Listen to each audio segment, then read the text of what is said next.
Hola, buen día, bienvenidos sean ustedes como siempre, hoy en especial a esta emisión número 588 de Política a la Mexicana, correspondiente a este viernes 15 de marzo 2019, desde Coatzacoalcos, Veracruz, México. Oigan ustedes, el demócrata, entre comillas, presidente Andrés Manuel López Obrador, pues ya está cocinando en los primeros 100 días de su sexenio la reelección para el 2024 a través de la consulta ciudadana y de la revocación de mandato que ya aprobó ayer por mayoría con cómplices y traidores la Cámara Baja, San Lázaro, donde Morena pues le faltan poco, pero los consigue a través de los saltimbanquis o de traidores, porque ayer hasta en el PRI hubo 3, 4 diputados de Coahuila, todos ellos encabezados por Rubén Moreira, el hermano de aquel gobernador que también le dejó el cargo de gobernador. Y bueno, pues no hay otra situación. Incluso ayer la oposición le mostró carteles donde aparece la figura de una de sus inspiraciones para su gobierno, don Francisco I. Madero, con la leyenda sufragio efectivo, no reelección, y él dice no hay tal, y él lo dice que no, y así tiene que ser porque él lo dice, pero los hechos son evidentes, vaya, no hay duda de que esa es su jugada perversa, porque pues está aprovechando la popularidad indiscutible que tiene, pero pues a ver qué pasa en el Senado va a estar muy difícil la negociación. Si hablamos de la postura que deben asumir nacionalistas los opositores a Morena, porque Morena pues es los zombies del presidente, que senadores y diputados hacen lo que él les dice y en fin, y negocian con la oposición que le tiene precio, pues todos tenemos un precio y la oposición partidocrática pues no podría ser la excepción, por supuesto. Y a ver qué pasa, a ver qué pasa y hasta dónde también hay que ver lo que va a pasar en el 2021, cuando ya sería para entonces que se aplicaría esta consulta ciudadana para la revocación de mandato en la elección de gubernaturas, alcaldías, diputados locales y federales, que es lo que le interesa también a Andrés Manuel López Obrador, no perder la mayoría en San Lázaro. Pero también habrá que ver el tiempo. El tiempo no pasa en balde, como dicen. El tiempo deja huella, marca. Y a ver qué pasa en estos 2 años y medio de aquí al 2021. 2 años y medio que tendrá para entonces ya el régimen López Obradorista. A ver qué pasa, a ver cómo llega. Porque ahorita es una planadora, vaya, lo que pasó el 1 de julio y sigue estando arriba. Es muy bien posicionado en las encuestas ciudadanas, pero pues falta a ver cómo llega en el 2021. De todos modos, hay la amenaza velada. Les decíamos ayer como ya el sector empresarial a través de la Coparmex se pronunció en un video donde dice que es una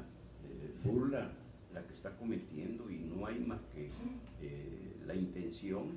de hacer lo mismo, le dicen otros sectores a López Obrador, que lo que hizo en su momento Hugo Chávez en Venezuela, lo que ha estado haciendo otro dictador, Evo Morales, en Bolivia, y lo que por supuesto pues sucede en la Cuba de los Castro. También hay la preocupación porque lo mismo está sucediendo en Nicaragua de Daniel Ortega, otro farsante que luchó precisamente con la guerrilla para derrocar a la dictadura de Anastasio Somoza, y ahora es una copia fiel, peor, es decir, corregida y aumentada de aquel dictador Anastasio Somoza por el cual luchó Daniel Ortega para derrocarlo, y ahora está luchando el pueblo nicaragüense para derrocarlo a él. Esta es la estrategia del presidente López Obrador, que lo niega, decíamos, con una seriedad, que lo niega. Y bueno, pues ahorita ya viene lo del Plan Nacional de Desarrollo, que dice que va a ser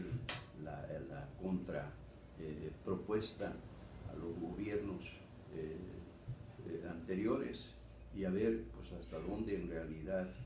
toma en cuenta sobre todo la opinión de los sectores. porque finalmente sabemos que los foros se hacen siempre, sobre todo Echeverría era muy dado a estos foros, y a final de cuentas hacían lo que convenía a ellos y al partido en el poder. Entonces el PRI, lo mismo hizo el PAN, y ahora es Morena, que no hay ninguna diferencia entre esos partidos de la derecha, del centro izquierda, el PRI, y el izquierdista Morena. Por otro lado, el corredor transísmico, le decíamos ayer, que pues con todo y ser una de las prioridades del presidente Andrés Manuel López Obrador, pues no va a resultar lo que se había hablado de cuál sería ese ambicioso proyecto que se estuvo anunciando desde los tiempos de don Porfirio, imagínense, y siempre aplazado antaño por los intereses de Estados Unidos, que era el dueño del canal de Panamá, y temía que esta otra opción se convirtiera en un competidor del canal. Finalmente pues ahora ya es de los panameños el canal, pero pues siempre se aclara, ya lo aclaró el Obrador, que no va a competir con el canal, no, y menos, como les decíamos ayer, que en lugar de la doble vía que se recomendaba para que los trenes no tuvieran que estar deteniendo su marcha en alguna estación para que pasara el otro tren, no iba a ser un movimiento constante, porque así se proyectaba que fuera la demanda por más barato que el canal, el traslado de contenedores entre los puertos del Pacífico Salina Cruz y del Atlántico Coatzacoalcos. Pero pues no va a haber de piña, como dicen, con la doble vía. Les explicábamos ayer, según lo que dijeron los que vinieron en representación del gobierno federal a dar a conocer todo esto, pues que se van a corregir las curvas muy cortas para hacerlas más amplias y evitar que los trenes tengan que ir bajando la velocidad, sino que pues se vayan. Claro, tendrán que pasar hacer altos en las empresas que se van a instalar en todo ese corredor, ya sea yendo hacia Salina Cruz o viniendo hacia Coatzacoalcos, en una sola vía, lo cual no lo va a hacer todo lo ágil que se pudiera pensar para tener aspiraciones a mover una mayor cantidad de carga, y tampoco habrá la autopista. No está contemplada la autopista que se había iniciado con Peña Nieto y se quedó a medias, no la concluyeron. Y con eso de que López Obrador no quiere concluir ninguna obra que haya dejado el anterior gobierno, bueno, pues ahí se va a echar a perder ese proyecto y esos recursos aplicados. Y por el otro, bueno, pues también hay que tomar en cuenta lo que está pasando con la zona económica especial, tan publicitada, tan cacareada, y tantas falsas ilusiones. Ahora se sabe que despertó en el sur de Veracruz, sobre todo, en toda la región sur, en toda esta zona, porque se está urgido, se sigue estando urgido de inversiones para reactivar la economía y el empleo. Se ha caído, hay una crisis tremenda en esta región, y pues le impactaría también a Oaxaca, Chiapas, a Tabasco, y pues resulta que ya uno de los altos funcionarios del gobierno federal que estuvieron por aquí ayer, Eduardo Esteban Romero Font, pues dijo que no hay recursos en el presupuesto de este año para la zona económica especial, y que lo que va a suceder es que la va a absorber el corredor transísmico. Pero todo el dinero que se invirtió para armar toda esa estructura, se nombraron a los consejeros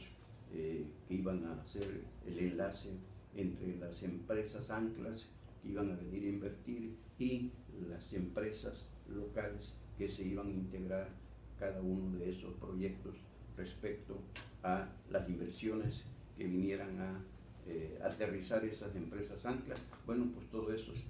se perdió. Una vez más se da el fenómeno de que el gobierno que llega no sirve lo que el otro venía o pensaba hacer. Eso no sirve, y aquí lo estamos viendo una vez más. ¿Y qué dice el señor presidente de la República? No habla para nada de la zona económica especial, y ya ve que cacareó mucho el corredor transísmico, pero en las condiciones en que lo va a hacer no va a resultar lo que se esperaba. no va a lograr captar todo ese movimiento de los puertos de Coatzacoalcos y Salina Cruz y viceversa, para darle movilidad a todo el impacto de la carga que se pensaba captar, tanto del Pacífico como de los países localizados en el Atlántico. Esto, pues, si esa es la cuarta transformación, pues, ¿qué será la otra,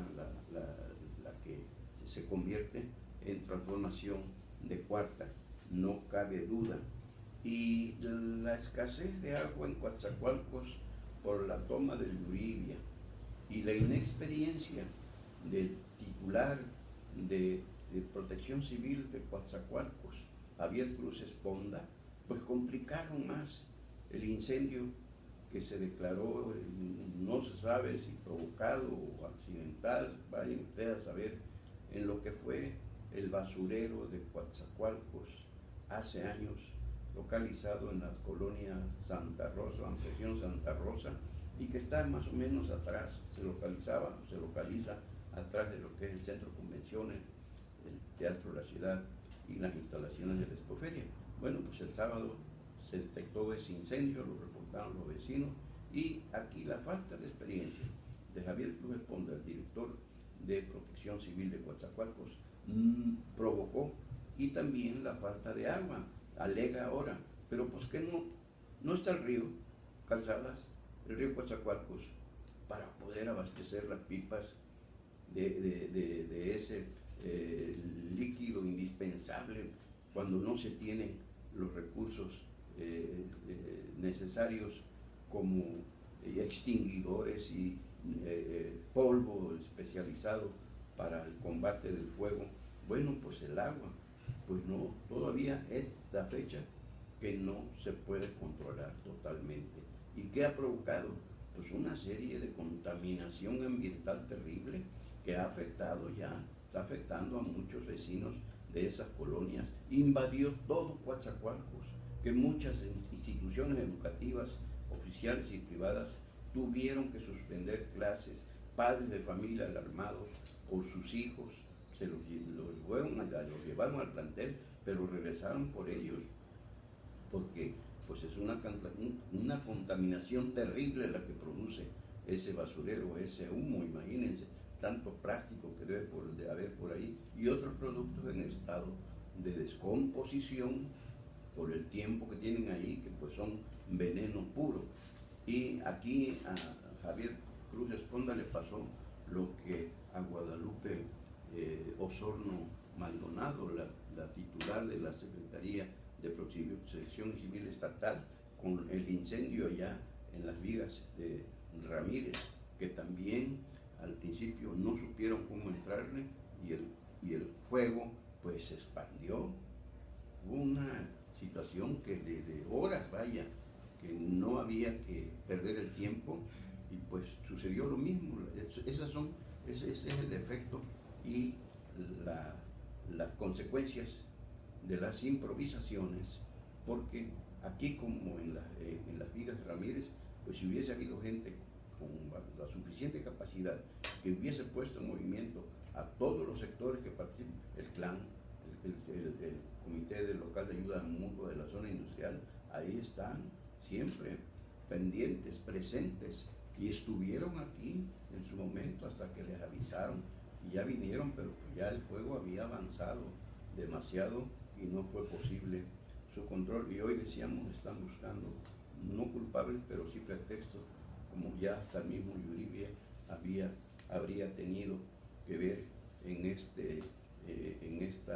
este descontrol en que cayó el incendio del basurero, del ex basurero, que fue clausurado, fíjense ustedes, en tiempos de Iván Gilman Chapoy, pero desgraciadamente siguió siendo un tiradero, lo convirtieron en tiradero clandestino, y no había habido problemas, siempre era el de las matas, el infalible, y hoy resultó que ese ex basurero de Coatzacoalcos, de la colonia Santa Rosa, volvió a provocar este grave problema, que por todos los rumbos de la ciudad se respira el humo, el olor a quemado, a basura quemada, y en fin, que ojalá después después de esta experiencia, Javier Esponda Cruz aprenda, y también el presidente municipal, Víctor Manuel Carranza Rosaldo, para capacitarlo en situaciones como esta, porque no solamente se trata de apagar incendios en los pastizales y otras cuestiones propias de esa dirección de protección civil, sino en estos casos saber y acopiar, darle a Javier Esponda Cruz los elementos necesarios para estos casos que no avisan, llegan cuando menos esperan, y pues ojalá y no le vaya, cuando vaya a exponerle este problema al presidente municipal, no le vaya a decir que no cunda el pánico, mi querido director de protección civil, como lo hizo recientemente y salió a todo color en vivo y a todo color en Televisa y en Milenio, de sus declaraciones propias de, bueno, pongan ustedes el adjetivo, cuando lo entrevistaron por la inseguridad pública que sigue golpeando a Coatzacoalcos, a la región y al Estado, pero aquí es su responsabilidad, porque es el primer contacto que tiene la ciudadanía, la población, con los tres niveles de gobierno. Y la Canacintra sigue dando de qué hablar, la Canacintra nacional que dirige el porteño Enoc Castellanos Férez, que ya también levantó la voz al dar a conocer la Secretaría de Hacienda y Crédito Público de Carlos Ursúa, que va a lanzar las licitaciones para la compra de medicamentos de todo el sector salud mexicano, incluyendo, por supuesto, la Secretaría de Salud y el ISSSTE, el Seguro Social, Petróleos Mexicanos mismos, porque ya todo se va a concentrar en una sola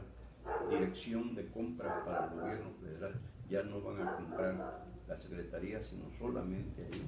en Hacienda, y a ver si ese centralismo no afecta también el abasto, como estamos padeciendo en este momento en todos los sentidos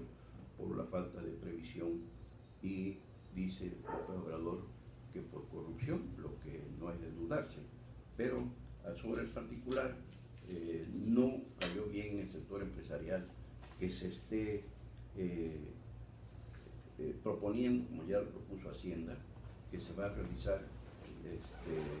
compras por asignación directa y licitaciones internacionales, pero ahorita en este momento va a aplicar de aquí a junio, de abril a junio, las compras por asignación directa. Y él dice Enoc Castellanos, dice: Canacintra rechaza compras directas de medicinas. Enoc Castellanos Férez, presidente nacional de Canacintra, exhortó al gobierno a aplicar lo dispuesto en la Ley de Adquisiciones, Arrendamientos y Servicios del Sector Público, en el sentido de llevar a cabo una investigación de mercado para comprobar la existencia de fabricación nacional. Así lo dice Enoc Castellanos, y aquí se sigue leyendo en la nota de este 15 de marzo, y en donde afirma también en un comunicado de los industriales opinaron que les resulta un contrasentido esperar combatir las irregularidades y fugas, como lo menciona el documento, mediante la implementación de la adjudicación directa, procedimiento que es el mecanismo de contratación menos transparente, que atenta contra la libre competencia, promueve precios más altos y fomenta la corrupción. Más claro ni el agua lo que la Canacintra de Enoc Castellanos Férez, a mucha honra, de Coatzacoalcos, Veracruz, le está exponiendo al gobierno de la Cuarta Transformación, que pues está haciendo exactamente lo mismo, nada más que corregido y aumentado que los gobiernos anteriores que tanto critica el presidente López Obrador por corruptos y por no respetar las normas y las reglas del juego establecidas en nuestra Constitución General de la República para todos los casos. Y el festejo de la expropiación petrolera, el 81 aniversario de aquel 18 de marzo de 1938, cuando el presidente general Lázaro Cárdenas del Río expropió la industria petrolera que estaba en manos de compañías extranjeras como el Águila y otras tanto inglesas como estadounidenses. Bueno, pues se había dicho que la va a encabezar, por supuesto, el presidente Andrés Manuel López Obrador, pero que sería en Dos Bocas, Tabasco, donde aprovecharía para colocar la primera piedra de la refinería allí proyectada, y que también, además, acaba de decirlo el lunes, martes, que darían a conocer las bases de la licitación para la construcción de esa refinería, pero resulta que ya ven todo el conflicto que se armó por lo que declaró en Londres, Inglaterra, su secretario de Hacienda, Arturo Herrera Gutiérrez, al reconocer allá ante expertos e inversionistas que pues no es posible seguirle echando dinero bueno al malo, y que la Hacienda le había recomendado al gobierno que en lugar de invertir 6.000, 8.000 millones de dólares en ese proyecto de la refinería, mejor se inyectaran a las deprimidas finanzas de Petróleos Mexicanos principalmente, y el presidente le refutó que no era así, que la refinería iba, y al otro día, apenas ayer, salió a decir que todo se había debido a un malentendido, a una confusión, como ya van muchas confusiones y muy malos entendidos que se dan a diario casi en este gobierno de la Cuarta Transformación. Entonces, bueno, pues el festejo se va para allá en Tula, en Hidalgo, y ya no va a hablarse, quién sabe si hable sobre la licitación de la refinería de allá de su estado natal, y es lo que lo está presionando, porque no quiere fallar a sus paisanos que hicieron tantas ilusiones,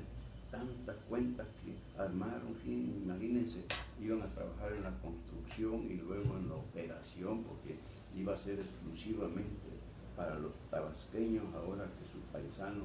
gobierna el país, y pues no podría ser, porque pese a que el señor presidente no entiende, no quiere entender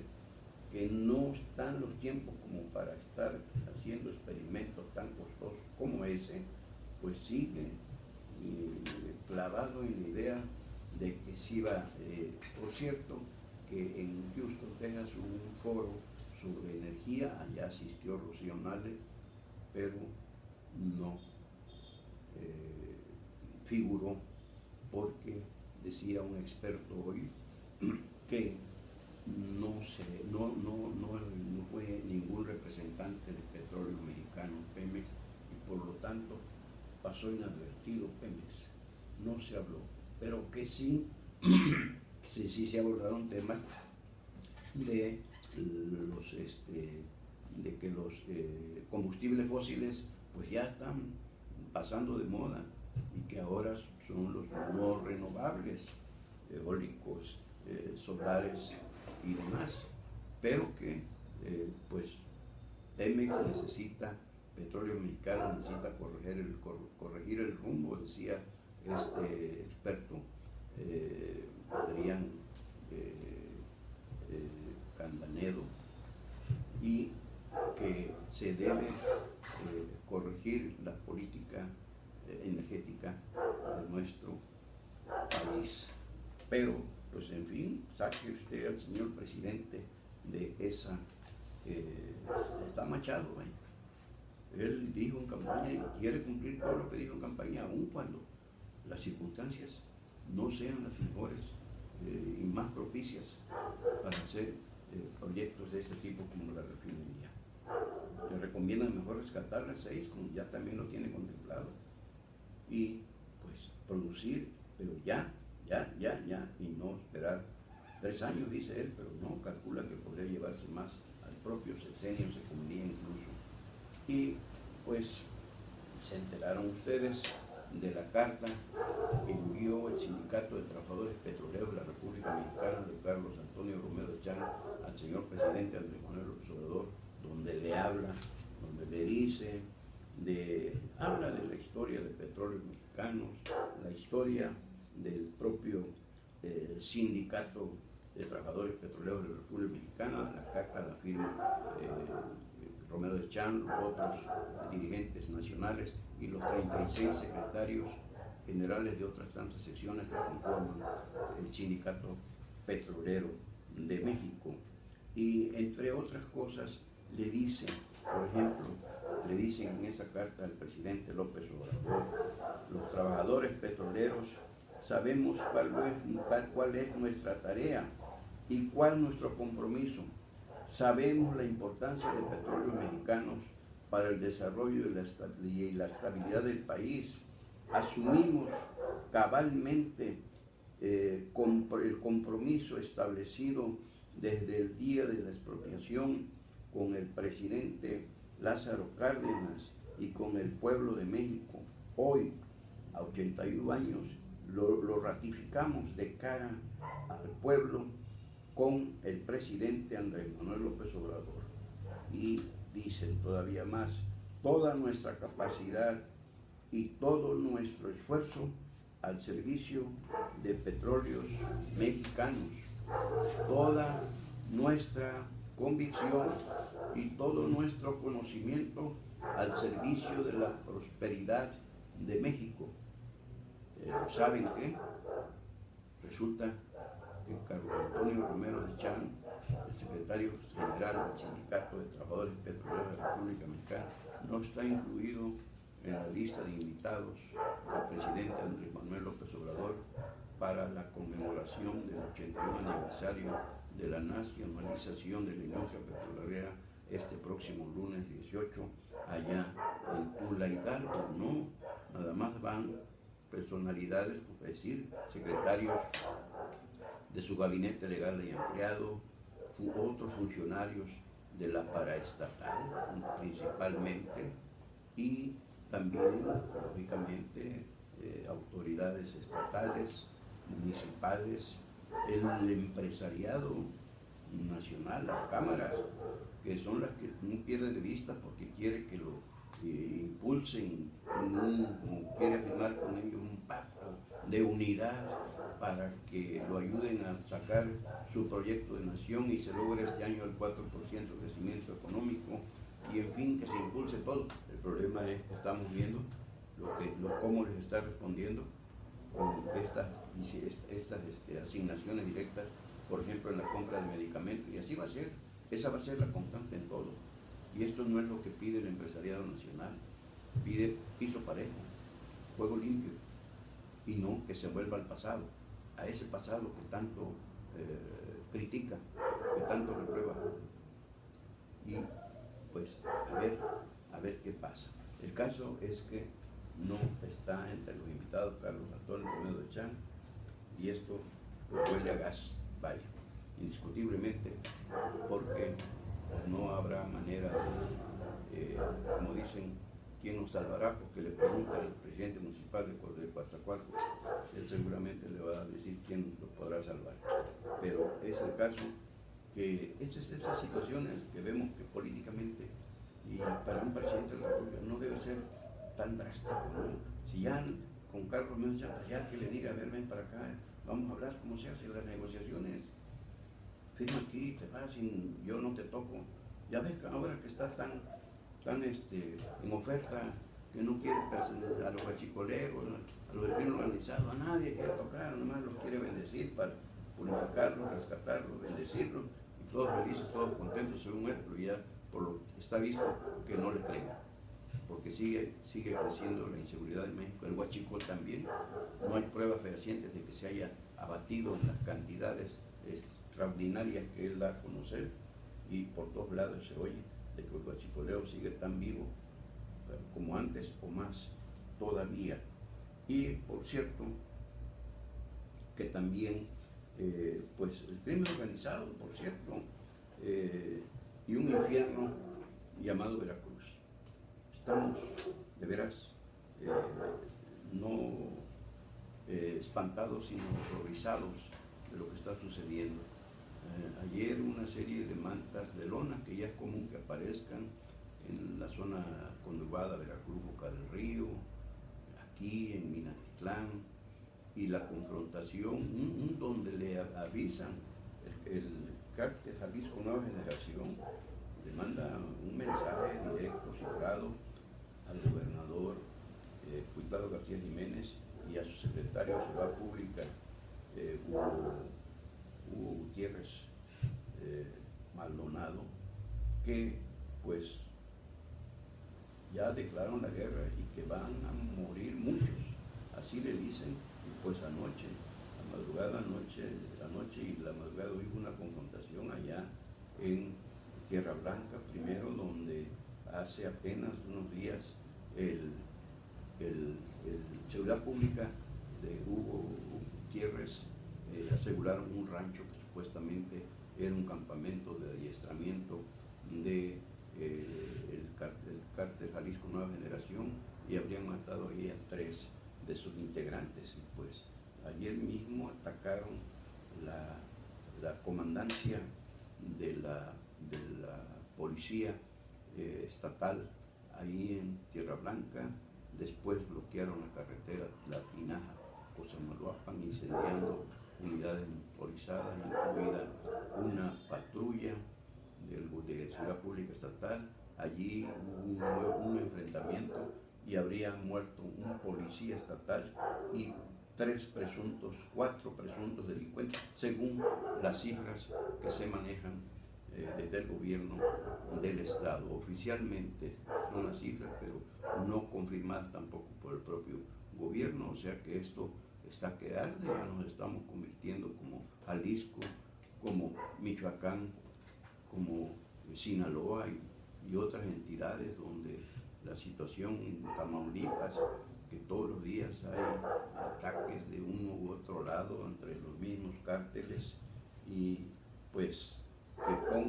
dicen que cuando veas las barbas del vecino cortar, pon las tuyas a remojar. Creemos que al gobernador Cuitlao García Jiménez se le está haciendo tarde, porque ya recibió el apoyo del presidente de la República, sobre todo aquí en Coatzacoalcos, pero siguen las ejecuciones. Y en el Estado, esto que sucedió en Tierra Blanca y rumbo a Cosamaloapan, pues es una señal de que no están tomando en cuenta el crimen organizado, la delincuencia en general, porque también está la delincuencia del fuero común, que también se cuelga de las valencianas del crimen organizado y a veces le abona a algunos hechos delictivos que comete, pero debiera el gobernador ya hacer algo más que esperar que todo le caiga del cielo enviado por el Dios Peje, y hacer lo que le corresponde, sobre todo las estrategias que está aplicando su secretario de Seguridad Pública, aquel que vino aquí recién nombrado aquí a una escuela con una pistola calibre 45 pegada al cinto, apantallando creo que a los niños, pero no se trata de eso. Se trata de aplicar estrategias que en realidad funcionen, porque las que están aplicando hasta este momento lo vemos que no. El crimen organizado le lleva ventaja, se reconoce, y lo dicen los mismos policías, con todo el equipo táctico con que cuentan, el armamento incluso, y las complicidades, incluso entre los mismos miembros de algunas corporaciones policíacas, corporaciones de seguridad pública. Y bueno, pues por hoy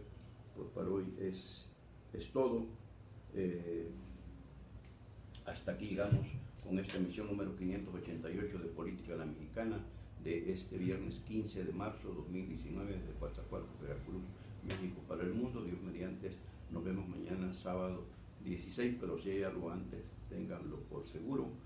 Y es un compromiso de siempre que volveremos para compartirlo con ustedes. Y mientras tanto, y hoy como siempre, mil gracias por seguirnos, mil gracias por acompañarnos, mil gracias por compartirnos. Hoy se dejará su servidor Carlos Velasco Jara.